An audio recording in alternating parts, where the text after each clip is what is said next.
If I can have your attention here in the Media Center, we will begin our Monster Energy NASCAR Cup Series media availability today with Erik Jones, driver of the number 77 Toyota for Furniture Row Racing.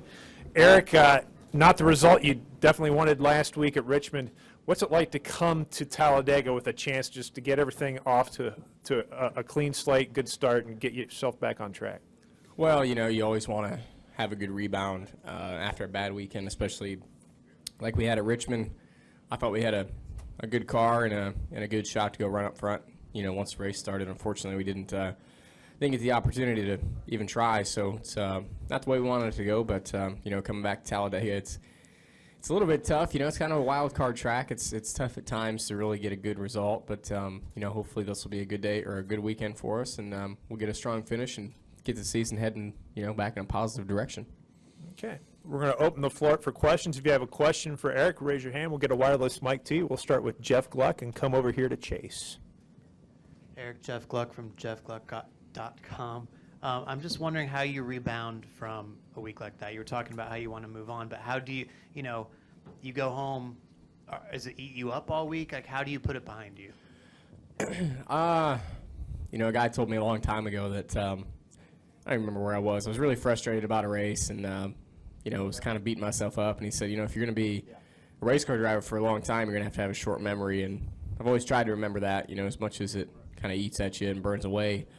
I try to let it, you know, sit there for a day, and it kind of bums me out. But after that, you know, I just try to move on and look forward to the next week. And I've tried to do that this week. It seems like as busy as I've been, it's been a slow week for some reason, just trying to get back to the racetrack and just anxious to get here and get out there. But, you know, you just got to focus on the positives and know that we've had a fast race car, you know, pretty much every week we come to the track, and we just need to go out and just keep doing what we're doing, and the finishes will eventually start to come with that. I was trying to remember, if I remember right, I think it was Billy Venturini. I was driving his ARCA car at the time, and this was 2012 maybe, something like that. We'll go here to Chase, to Caleb, and then to Bob. Chase Wellman, FoxSports.com. Erik, as you probably know, NASCAR declared Joey Logano's win last week encumbered. It's the first time we've seen that. He loses playoff points as far as like somebody winning the race, but it retains the win. What are your thoughts on the encumbered win rule? Well, I think NASCAR has been trying to come up, you know, with a way to better penalize or enforce rules and infractions. You know, in the past, obviously points penalties were enough, you know, as much as points mattered. And then once the playoff system came around, you know, the points really kind of got eliminated, and the race wins were so important that people were willing to push the issue more to get those race wins. And, you know, obviously the fines are big, but, you know, the big teams are able to, you know, absorb those fines. So I think this is the best way they've come up with to really try to discourage anything. You know, I don't think the 22 is necessarily trying to, you know, break the rules. I think they were just pushing the limits like we all are and went a little bit too far. But I think this is the best way that we've had so far. You know, I don't think you can really take wins away at this level that I think will help enforce it. Go to Caleb, then to Bob.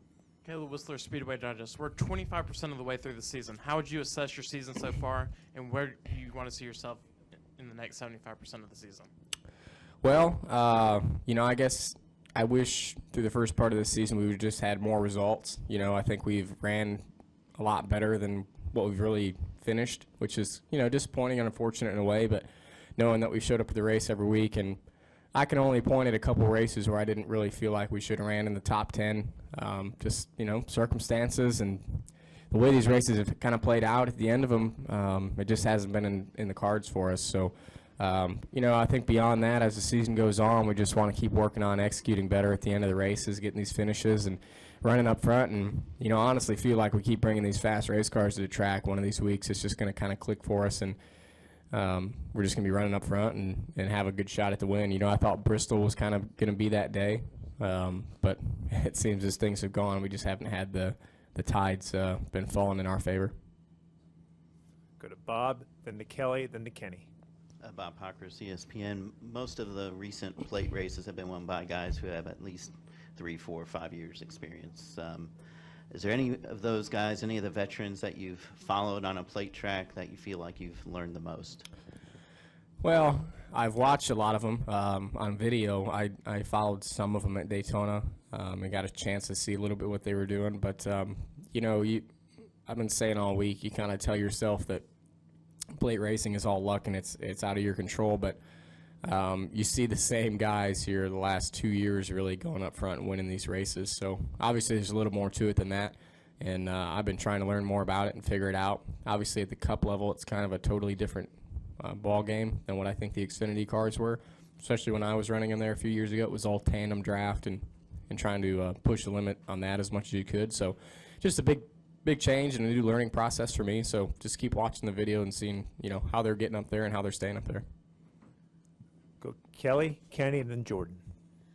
Kelly Crandall, Racer.com. Eric, with how upset you were last week, you kept mentioning you wish there was a little bit more patience because you guys were 3 wide on the first lap. Do you feel the need to maybe go talk to Kasey Kahne and other drivers, just kind of get an idea of what was going on there, or is it just kind of done and over with at this point? Me and Kasey talked. He talked to me right after the race. He got a hold of me, and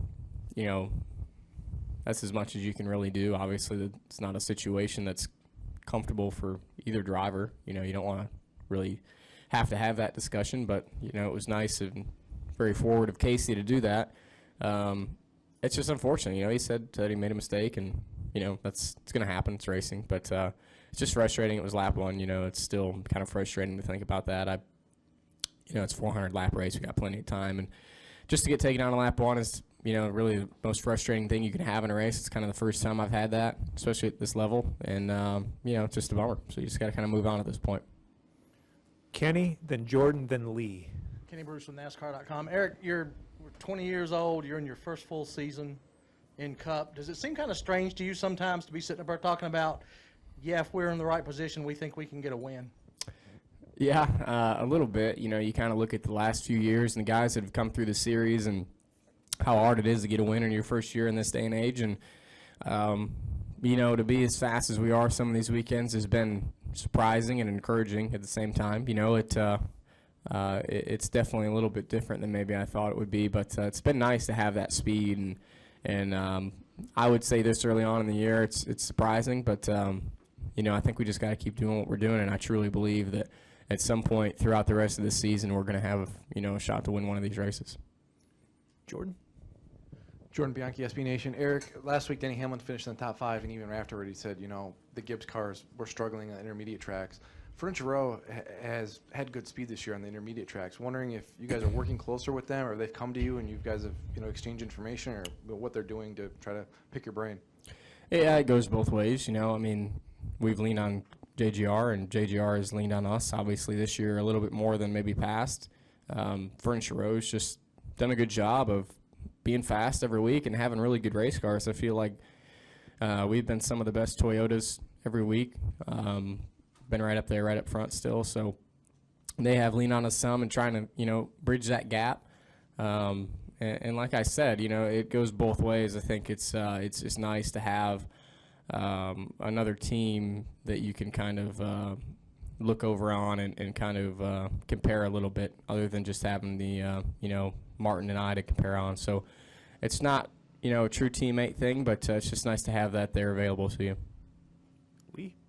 Lee Spencer, Motorsport.com. Kyle Larson was on Sirius XM yesterday and said you were the life of the party up in New York. You say you don't bring your friends to the racetrack, and I respect that because I think it's old school. You don't want to have relationships with guys that you're trying to kick their ass on Sunday. But now that you've had a little time to spend in Cup, are you more comfortable around those guys? Do you see the balance of at least having a cordial relationship with them as opposed to, just keeping the blinders on when you show up at the racetrack? Well, when I say I bring my friends to the racetrack, that's true to a sense, but, I'm not just going to ignore these guys. I still talk to them and still have a relationship with them. I know all the guys, so, if we're around and hanging out, yeah, we're going to hang out and have fun. So, it just goes both ways. When I say I bring my friends to the racetrack, it's more of a sense that, when we're out on the track racing, I don't look at any of the guys as my buddy or somebody I'm going to go hang out with tomorrow night, and so it's kind of hard to explain in a way, but you know, you're still cordial with the guys. You're not going to just blow them off for no reason more than any sense. You're trying to be, you know, the tough guy out there. And just to follow up real quick on that, do you understand the necessity for the younger drivers to kind of lead the way to that next generation who's going to build NASCAR? We have a whole generation of guys that couldn't give a damn, and we're kind of relying on you to get the message out. Yeah, it's definitely a little bit of our job. I feel like, you know, if we're going to be here for a long time, we have a pretty big or tall order in front of us of bridging that gap, I feel like, and we have a pretty big opportunity to do it as well. So it's you know, it's a big role to take on. It's one that's going to be needing to be filled with Dale retiring, and you know, a lot of our top drivers getting up there and getting older, and I'm sure thinking about retirement at some point. So I feel that. You know, I feel the need to want to do it. I want to be able to help in any way I can on that front. I'm not exactly sure of the way to do it yet. You know, it's I just haven't been around long enough to really bridge that gap and learn what is going to be wanted or needed out of us. But you know, I think it's definitely there for us, and we definitely feel that need and that pressure to want to be a part of that. Well, Erik, thanks for taking the time to join us today, and good luck this weekend. All right, thanks, man. Yeah.